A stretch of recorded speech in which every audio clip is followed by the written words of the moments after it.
Mountain View Elementary may be a target for closure in Box Elder School District, but Principal David Lee says the school has plenty to offer students and faculty members. Welcome to Mountain View Elementary. We currently have a student population of 280 students about. We have a self-contained unit of students who are at our school here. We have some good things that are highlights about our schools, and we'll show you those things as we're going around the tour today. I find that Mountain View is a great place to be for our students, for our teachers. We have a very cohesive group of teachers that work together in a great way, and I'm proud to be the principal of Mountain View Elementary. Mountain View Elementary was built in 1960 or thereabouts, and then they added the gym on a few years later, and in 1988 this half of the school was added on. Were remodeled at the building. Fire sprinklers were added to every part of the building. Additional wiring capacities to handle additional electrical was added in the building at that time. Quite a few upgrades. They added these skylights that go down the middle of the school, which had a lot of natural light, make it helpful. But a lot of additional storage and workroom space were added to our school at that time of the remodel. One benefit of our school is that we have a lot of storage and covered space that helps our teachers keep organized. One of the important features that our teachers love about Mountain View is that they have 2 workrooms available to them. This is the main big workroom.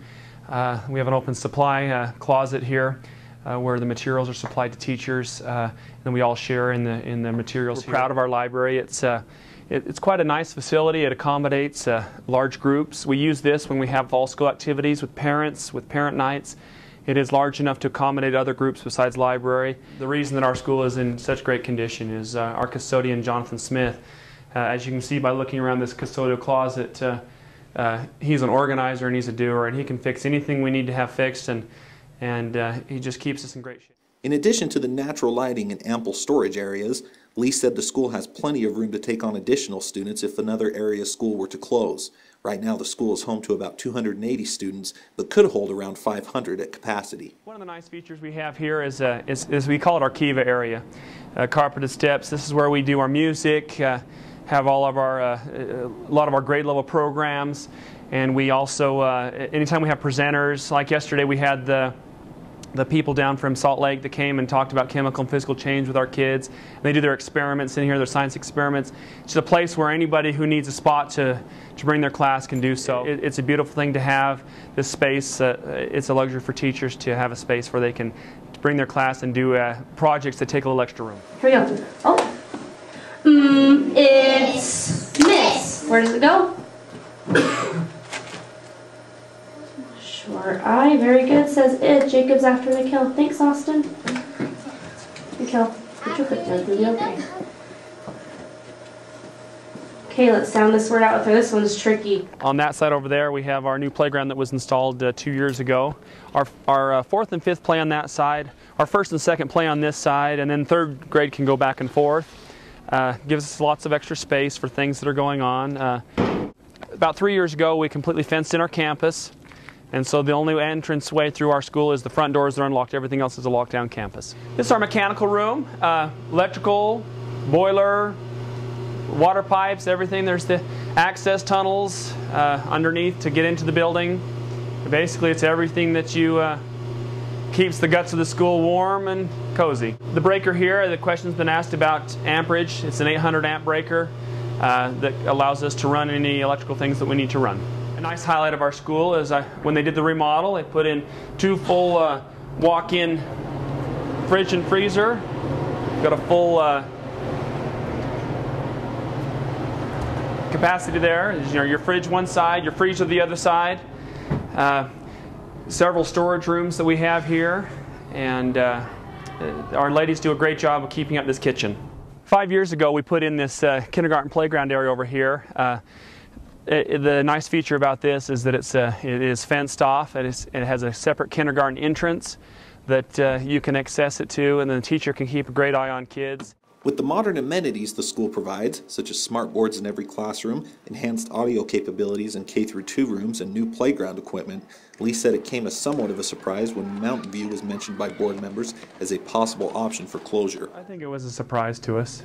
Yeah, there were 3 schools on the east side here that were possibly listed, and Mountain View, was on that list. So I guess per se surprises maybe isn't the right word. maybe an expected thing, but yeah, you know, schools are an emotional thing, and they're hard, no matter how you want to look at that. It's a hard decision for the board. By far, the majority of our kids are the kids that are with us from kindergarten to 5th. I wouldn't say that this school is any more transient, to use the word, than any other school that I've worked at or been to. This school also has a superior parental involvement. You know, we just had a dance festival just the other day on the 25th at the high school. Parents that work at Walmart, and our school receives donations for their time that they're here, and we have a lot of parents that are doing that. We have parents that come in on a regular basis and help with reading groups, and that help us with Tuesday notes, and help us with making copies for teachers. Pretty much the attitude of our PTA is just let us know what we need to do, and we'll be there to help us. And I think you'll find that's a common thing in the Brigham City area, is that you have a good, committed parent base that help our students and help our schools. About 280 students at the time here, yes. What's your capacity? How much could you hold? The paperwork that I've seen is over 500. I think it was like 514, 520, something of that kind. Yeah. We have a lot of space that could be utilized, and we have a lot of options, you know, as far as of housing students and housing programs. Those schools, or our school, would be willing to, you know, open up their arms to these schools and do whatever needed to be done to work with parent groups, with community councils, to you know, to do what the bottom line is, to do what's best for kids. I haven't been to a school where you're not going to find great teachers in this area, and so a good teacher will be a good teacher whatever school they're at, as would a principal and parent. We believe a school in Brigham City should close based on our enrollments and our populations, board policies and other things. So yes, I do support the closure of a school, even though how painful that is. Any questions that anybody ever has, they're welcome to come ask me. If they want to see anything in our school buildings, we would invite the public or anyone to come to our building. They're always welcome. We have some important upgrades to our building since the remodel. That we do have the fire sprinklers in every area of our building. That we do have the capacity for smart boards with our 800 electrical amp. I think there's been some confusion as far as foundations. I've talked with Jim Christensen. I walked the building myself. I've not found any foundational challenges or issues. The question's been brought up about our roof, and you asked that earlier. Our roof is fairly new. It's a metal roof. Yes, we do have the oldest boiler in the district, and that's something that down the road will have to be addressed. I love the teachers. I just think it's a great place for learning. We always have a ton of fun. I've had three teachers here, and they have been very, very nice to me. And the janitors, they keep. I walk around the school, and always the school's clean. I love the teachers, and I love how everybody is so helpful around here, and we are all so kind to each other. And our principal is awesome, and my teacher is very good, and we have smart boards, and I just really learn a lot here, and I really love it here. It's fun, and my family has a lot of history here because all my aunts and uncles and my mother came here.